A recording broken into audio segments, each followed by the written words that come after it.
Hello everyone, today is 16th of March, Sunday, so I hope you have a wonderful day and a great weekend.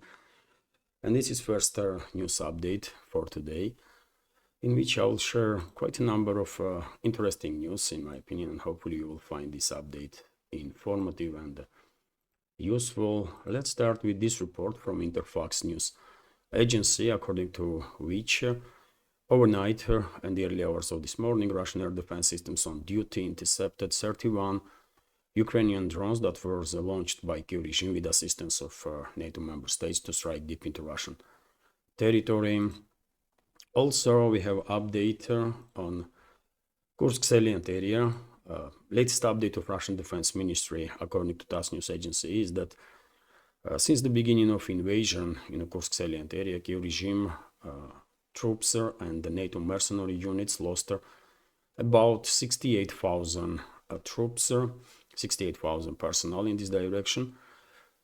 Also, 393 tanks, almost 400 tanks, by the way, 317 infantry fighting vehicles, 283 armored personnel carriers, more than 21,000 armored combat vehicles, more than 2,000 other vehicles that was transformed for military purposes, 555 artillery pieces, 52 multi-launch rocket systems, including dozens of HIMARS, MLRS, and many more weapons and equipment, 120 radio electronic warfare stations, for example, a few dozen of air defense systems, entire army basically that was trained and armed by NATO, especially for this Kursk invasion, was destroyed, and many NATO members, by the way, don't even have this level of equipment in their disposal for the militaries, as it was destroyed in the Kursk salient area. Very few countries in Europe, for example, has 300-400 battle-ready tanks, isn't it? It's just objective reality. So entire army was of Kyiv regime was decimated in Kursk. Just in last week, according to RIA Novosti's report, Kyiv regime lost more than 2,000 troops in the Kursk salient area, many of whom could be saved if Kyiv regime issued the order for its troops to lay down arms and surrender, as Russian side offered. But this order never came to this Kyiv regime's troops in the Kursk salient area, and even though some units are surrendering without any authorization from Kyiv, many other units are refusing to surrender, and as a result, they are encircled and neutralized. For example, this morning I read a report about neutralization of yet another group that was encircled not far away from Suja. More than 100 troops of Kyiv regime was given offer to lay down arms and surrender. They were hiding in some forestry area. They refused, and then the Russian artillery just opened fire and neutralized that unit. They could survive.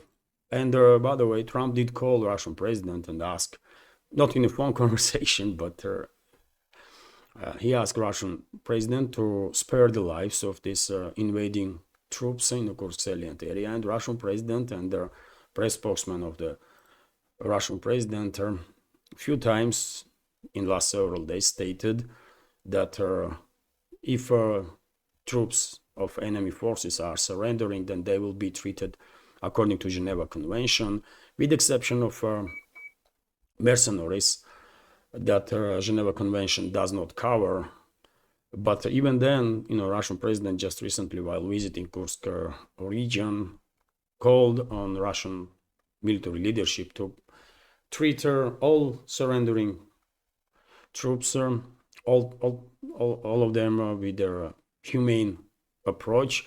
That was a quite stronger message, isn't it? That Kyiv regime's troops should listen in the Kursk salient area, but many did not.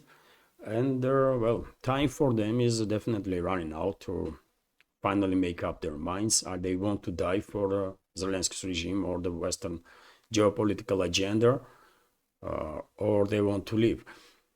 Peskov, a spokesman of the Russian president, for example, stated that time to surrender for Kyiv regime's forces is shrinking,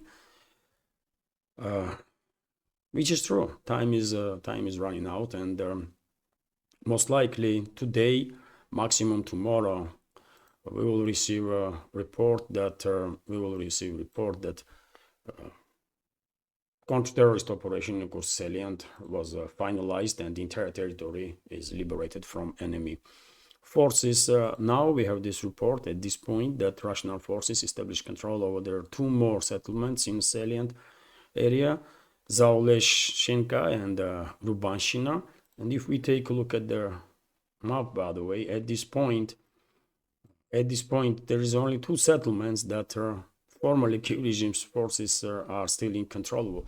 At least these settlements were disputed until yesterday late evening. These settlements are Oleshnya and Garnal, right on the border with the Sumy region, and it is a possibility that maybe during the night, earlier also this morning, Russian troops established control over these settlements. Also, I'm quite sure before end of today, all these settlements will be under Russian control, and that will mean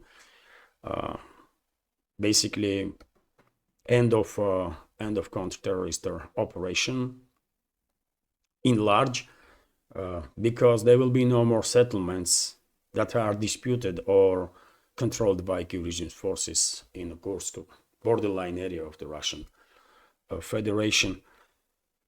So yes, as I predicted, by the way, couple of weeks ago even, if you remember, I said, isn't it, that developments on the ground is telling me, if my reading of the picture is correct, that a decision is made there by general staff to finalize basically this counter-terrorist operation and to neutralize enemy forces. This Kursk trap, as I was calling it, since the beginning of invasion, did work quite well for Russian side, because militarily speaking, because entire army of Kyiv regime that was trained by NATO, armed by NATO, and prepared by NATO exactly for this operation was destroyed in this trap. 68,000 troops at this point, but this number may actually reach 70,000 when information is finalized. Well, these troops could be used by Kyiv regime in other directions, isn't it? In southern Donetsk sector, where Russian forces had a huge progress, in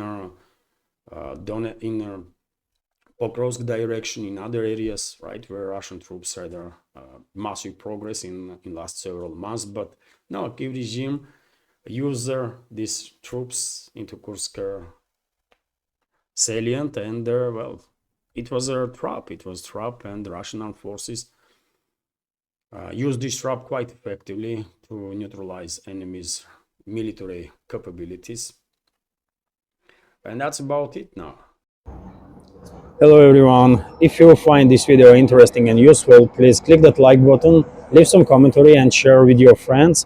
If you like my work and want to support this project, you can do it through several means. All the links are on this video in the description box and in the pinned comment, including links to my Patreon and Boosty pages, where you can have access to full shows in case you are interested.